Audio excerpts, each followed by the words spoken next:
বিসমিল্লাহির রহমানির রহিম। আজকে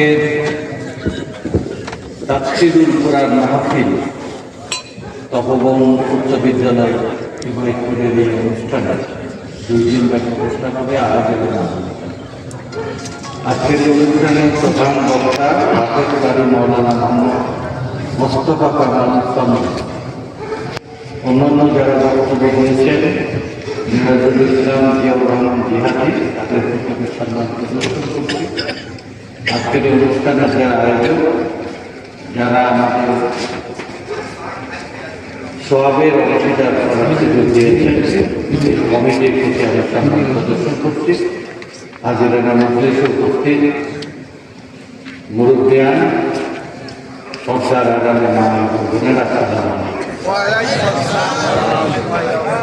আমার প্রতিবেশী যে থাকে আমাকে হাজির হওয়ার জন্য সকাল 7টায় আমি ঘুম থেকে উঠি।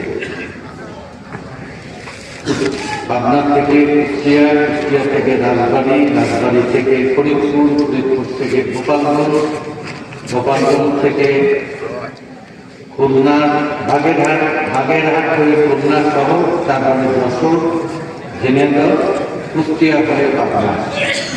এই বিস্তৃত এই পথ ক্লান্তি আসলে আমাকে আরো যে জায়গায় দাওয়াত দিয়েছে, আমি ফিরে আসতে পারবো মনে করে নিয়েছে। তারা অপেক্ষা করছে, তাদের সম্মানের প্রতি আমাকে হাজির হয়েছে। আমি সম্পর্কটা এখানে বলে সুযোগের কাছে 5 মিনিট সময় নিয়েছি। ওনার কাছে আমার নিবেদন এবং আবেদন থাকছে, আপনি এই মজলিসে যারা উপস্থিত হয়েছে আমার ভাইয়েরা, বোনেরা এবং মুরব্বিদের ভাইয়েরা, আল্লাহ যেন তাদের সবার সাথে খাস সহমত, বাংলাদেশের প্রতি জন্যই আমরা খাস সহমত নাজিল করে এই দেশ থেকে জুলুম, অনাচার, অত্যাচার সম্মান এবং মর্যাদা নিয়ে যেন বসবাস করতে পারি। সবাই মিলে চেষ্টা করি। দীর্ঘদিন এই জনপদের মানুষ আমরা প্রায় 300 বছর বংশ পরম্পরায় আমরা জুলুম, অবিচার এবং অত্যাচার, অভাব, দুঃখ, দারিদ্রতা আমাদের কাষ্ঠপৃষ্ঠে বেঁধে রেখেছে। মানুষের প্রতি মানুষের যখন দয়া তুলে দেয়, দয়াবান তখন উপরালা আমাদের কাছ থেকে রহমত তুলে নেয়, মানুষকে আমরা যখন মর্যাদা দেয়, অসম্মান তখন আল্লাহ আমাদের প্রতি বিরূপ। আমি এই স্মরণ করে আমি বলবো, যাদের পিতা মাতা বেঁচে আছে তারা যেন এই সুযোগটা ফেলানো হবে না।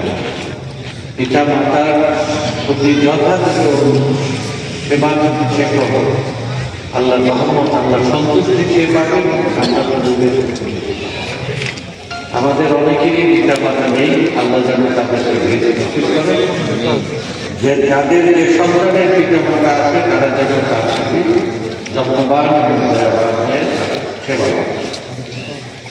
আল্লাহ রহমত পাওয়ার একটা উত্তম, আর আমরা যেন পারতপক্ষে আমি যত অভাবেই থাকি না কেন প্রতিবেশী এবং মানুষকে যদি সম্মান এবং মর্যাদা দেয়, তাহলে এই আল্লাহ রহমত আমাদের কাছে আসে। 300 বছর আমরা দুঃখ এবং দারিদ্রতার মধ্যে কয়েকটা জেনারেশন আমাদের শুধু আপনারা যদি দেখেন বংশ পরস্পরায় এই অভিশপ্ত এই জনপদ একসময় সুজলা সুফলা সোনার দেশ, এখানে দুঃখ, অভাব, দারিদ্রতা, অনাচার, অবিচার, এখন অনাচার, অবিচার, জুলুম, আর বিশেষ করে এক সময় এখন দেখবেন ছেলেদের দেখে মুরব্বীরা ভয়, কেন পথে ঘাটে অসম্মানজনক কথা বলতেছে। তারা দলবদ্ধভাবে বিভিন্ন দলের সাথে তারা মিশে, তারা অনেক সময় জ্ঞান আর ভাব নিয়ে কথা বলে। পারতপক্ষে এমন যে মুরব্বীকে সালাম দেবে কি, মুরব্বী তাকে যেন সালাম দেয়, এইরকম তাদের মধ্যে একটা জ্ঞান আচরণ, একটা স্বভাব, এগুলোকে বরদাস্ত করা যাবে না। আল্লাহ রহমতে এগুলোকে দমন। বাংলাদেশের দুইটি আরেকটি বিপদ হয়ে যাবে, ইন্ডিয়া এবং এই দেশে এমন ধরনের জীবনাশকারী নেশা আমাদেরকে বাজারজাত করেছে। প্রায় 70 লক্ষ মানুষ এখানে নেশাগ্রস্ত হয়েছে, এবং শুধু পুরুষই না, অনেক মেয়েদের মধ্যে এই অভাবের কারণে, হতাশার কারণে, দারিদ্রতার কারণে, দুঃখ হলেটার কারণে নেশা। আমাদের যে বাড়িতে একটা নেশাগ্রস্ত ছেলে আছে সেই বাড়ির সর্বসাধারণ, এবং সে আশপাশ পর্যন্ত বিষাক্ত।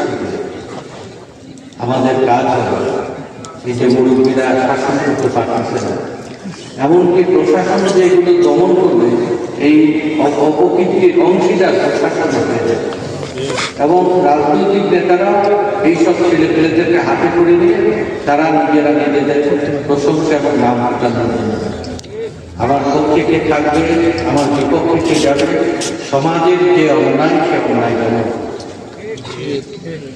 আল্লাহ আমাকে যেটুকু সুযোগ দিয়েছে, গরিবের ছেলেপেলেদেরকে আর বেকারত্ব, দারিদ্র, যার বাড়িতে একটা বিবাহযুক্ত মেয়ে আছে সেই পিতা আর মাতার সন্তান। তো আমাদের দারিদ্রতা কমানো, নেশা তাড়ানো, সমাজে মুরব্বীদের সম্মান প্রতিষ্ঠা করা, সমাজে যেন সবাই আমরা সম্মান এবং নিরাপত্তার সাথে বাস করতে পারি, সেই পরিবেশ যার যেটুকু কর্তব্য আছে সে সেটুকু পাবে।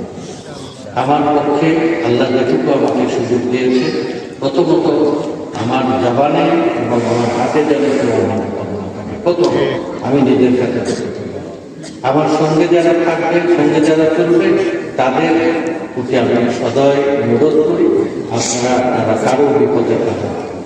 যদি কেউ অত্যাচারী জুলুমবাজ হতে চান, আমার থেকে দূরে সরে যান। আর আমার কাজ হচ্ছে গরিবের ছেলেমেয়েদের চাকরি জোগাড় করা, স্কুল বানানো, কলেজ বানানো, মসজিদ বানানো, মাদ্রাসা বানানো, দোকানা বানানো।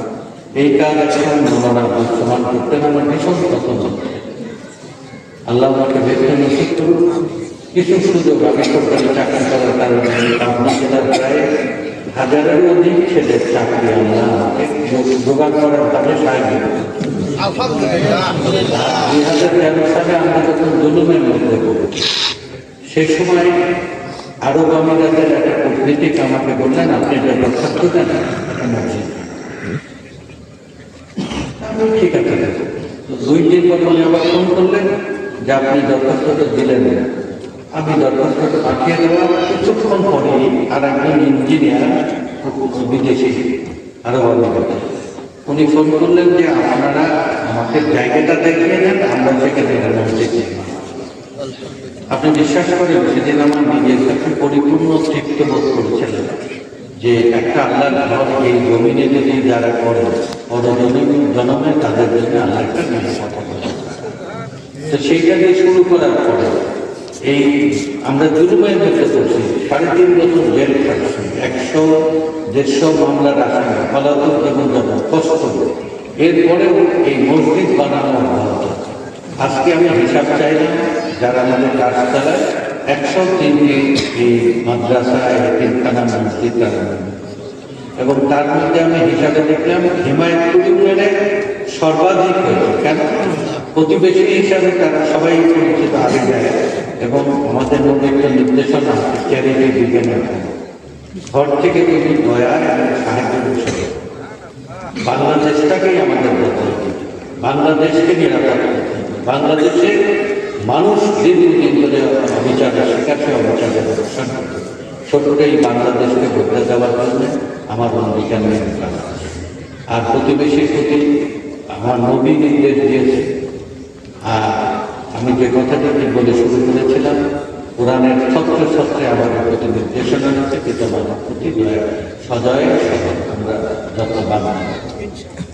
আমি আপনাদের প্রতি ধৈর্য না ফুটিয়ে আমরা সবাই ওনাদের সাহায্য চাই। এই পরম করুণাময় জগতের প্রতিপালক, আমাদের প্রতি দয়াবান, বাংলাদেশের প্রতি আমাদের চেষ্টা আল্লাহ কবুল করলে